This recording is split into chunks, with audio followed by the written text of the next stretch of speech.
Olá, seja bem-vinda, seja bem-vindo. Nossa primeira aula assíncrona, né, em vídeo do semestre. Então, o tema dela é digestão. Eu acredito que alguns de vocês já tenham feito fisiologia, então essa parte de digestão vai servir como um lembrete, né, como uma recordação, porque na semana que vem nós vamos começar com a parte dos carboidratos e a gente não pode ver a parte dos carboidratos se vocês não lembram dessa parte inicial do processo digestivo, que é essencial. Então, eu vou mostrar para vocês hoje, resumidamente, né, a digestão. Eu vou usar basicamente essa figura aqui, que tem todo o trato gastrointestinal, e depois eu vou deixar o texto e um anexo, né, o texto em anexo ali no Google Classroom, aqui na plataforma, para vocês, tá? Como vocês podem ver nessa figura, eu coloquei aqui os alimentos, a classificação dos alimentos. Eu separei por cores aqui, vocês vão ver depois tem um motivo para eles estarem por cores diferentes. E eu deixei aqui os órgãos, né, e destaquei em negrito os órgãos aqui glandulares, né, os órgãos que vão funcionar como glândulas na nossa parte aqui da digestão, tá? Que tem uma parte aí secretora. Então, a gente tem aqui as glândulas salivares, o fígado e o pâncreas. O nosso trato gastrointestinal, gente, ele é conhecido pelo que a gente conhece como boca, que é a nossa cavidade oral, pela faringe, né? Pelo esôfago, que é esse longo tubo aqui que vai ligar então a cavidade oral até o estômago, o estômago, o intestino delgado, o intestino grosso e aqui o ânus, que deu um cortezinho aqui nessa figura. Então, todo esse tubo, digamos assim, é o que nós consideramos como o nosso trato gastrointestinal. Aqui, ó, entre o esôfago e o estômago não aparece, mas nessa dobrinha aqui a gente tem o esfíncter esofágico. No final do estômago, fazendo a ligação com o intestino delgado, a gente tem o esfíncter pilórico, tá? E no final do trato gastrointestinal a gente tem o esfíncter anal. Então, são os 3 esfíncteres, porque obviamente os órgãos não são isolados, eles são tubos. Então, no início do estômago, aqui o esfíncter esofágico, depois o pilórico e no final do ânus o esfíncter anal, tá? Todos esses esfíncteres, eles estão envolvidos com a movimentação do bolo alimentar, que vem, né, para fazer todo esse caminho. Então, todo esse controle, esse mecanismo de contração, de propulsão, né, passa por aí, tá? Então, nesse trato intestinal, em todo esse trato intestinal, é onde vai ocorrer a digestão. O que é o processo de digestão, né? É o processo no qual o alimento que nós ingerimos, né?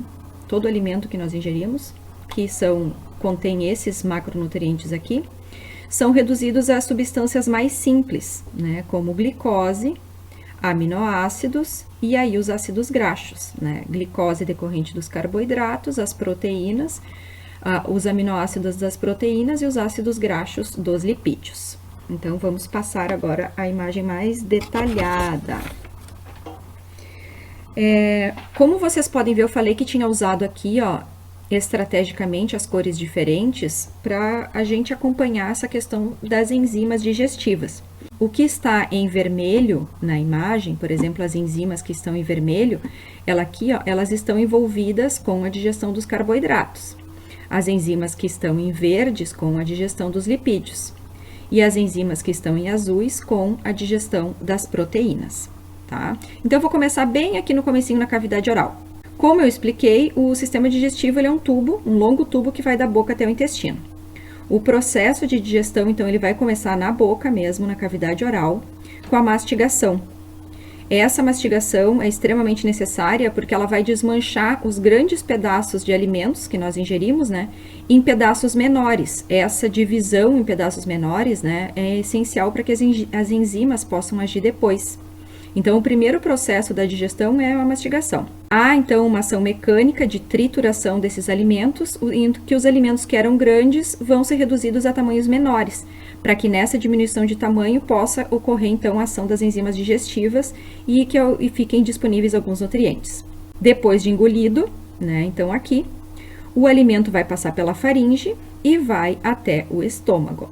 Já na cavidade oral, aqui na boca, gente, a gente já começa o processo químico de digestão, né? Que não é só o processo mecânico.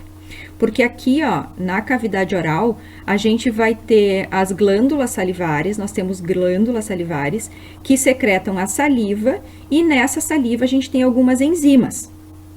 Um exemplo delas é a amilase salivar, né? Porque a gente vai ter outros tipos de amilase, que vai começar então essa digestão química dos carboidratos, quebrando as suas ligações. A amilase, como a gente diz, né? Amilase, ela vai começar a digestão dos amidos, que são esses polímeros de glicose, essas longas cadeias de glicose aí chamadas de carboidratos. A saliva, então, ela tem um pH bem neutro, entre 6 e 7,4, que é um pH ótimo aí para essa amilase aqui, a amilase salivar. Começado esse processo químico da digestão, os alimentos vêm para o estômago. Só que o estômago, ele já não tem um pH básico, né? Ele tem o ácido clorídrico lá, que faz com que esse estômago tenha um pH bem ácido. Então, é um diferente do pH aqui da boca. Então, os alimentos que são misturados com as enzimas, eles passam pelo esôfago e vão até o estômago, e aqui são misturados com outras substâncias. Quem vai continuar a digestão aqui vão ser o próprio ácido clorídrico, a pepsina, né, que é uma protease, e a lipase gástrica. A pepsina, gente, ó, a pepsina tá em azul. A pepsina é uma protease, tá? Protease porque ela vai quebrar, ela vai começar a digestão das proteínas.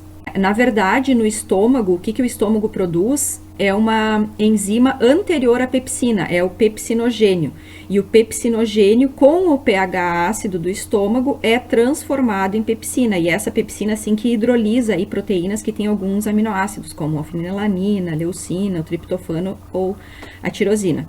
Então, essa pepsina, ela funciona muito bem com o pH ácido do estômago, que é diferente, por exemplo, da amilase salivar, que funciona melhor com o pH básico aqui, né, neutro da cavidade oral. Os alimentos, então, vão sair do estômago, passar aqui pelo esfíncter pilórico e vão entrar no intestino. O intestino tem o delgado, né? O intestino delgado tem as 3 etapas, 3 partes deles, né? Que é o duodeno, o jejunum e o íleo. A digestão vai continuar aí no intestino delgado.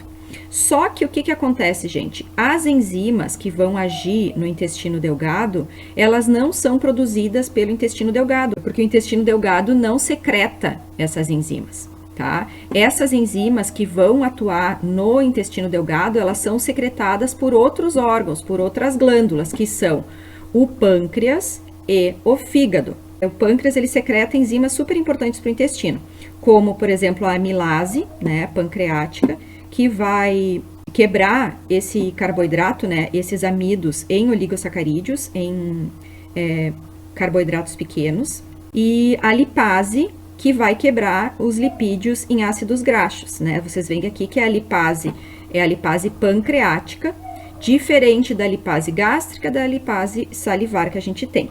E também o pâncreas, ele vai secretar ali a tripsina e a quimiotripsina, que são também proteases como a pepsina, ó. Proteases está em azulzinho. Então, essas enzimas aqui, ó, elas vão passar pelo ducto pancreático e vão chegar até o intestino e vão funcionar com um pH ali, que é um pH levemente alcalino e básico. No fígado, abaixo do fígado aqui, a gente vai ter a vesícula biliar.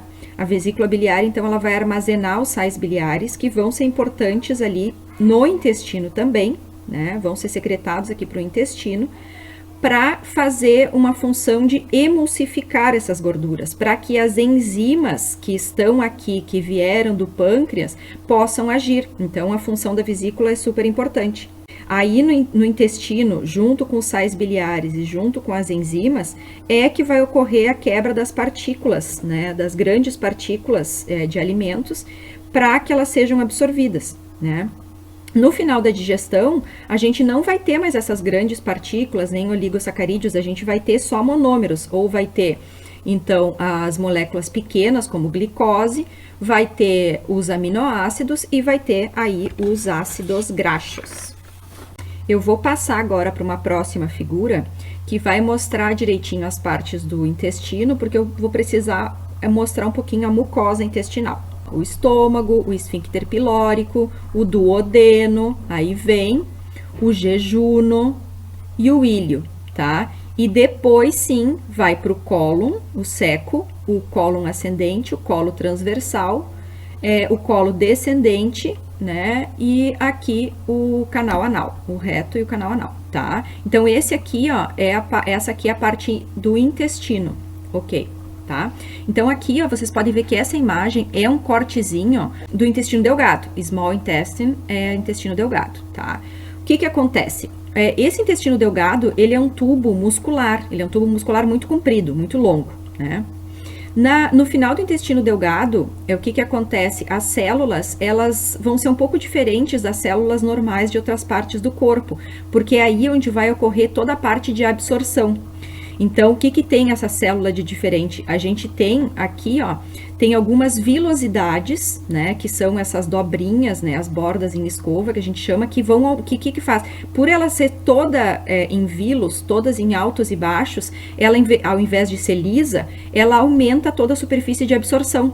Por dentro de cada vilosidade, gente, olha aqui, ó, então aqui tem o cortezinho, aqui tem as vilosidades, né, e aqui as microvilosidades, né? Então, é tudo para aumentar mais a superfície de absorção.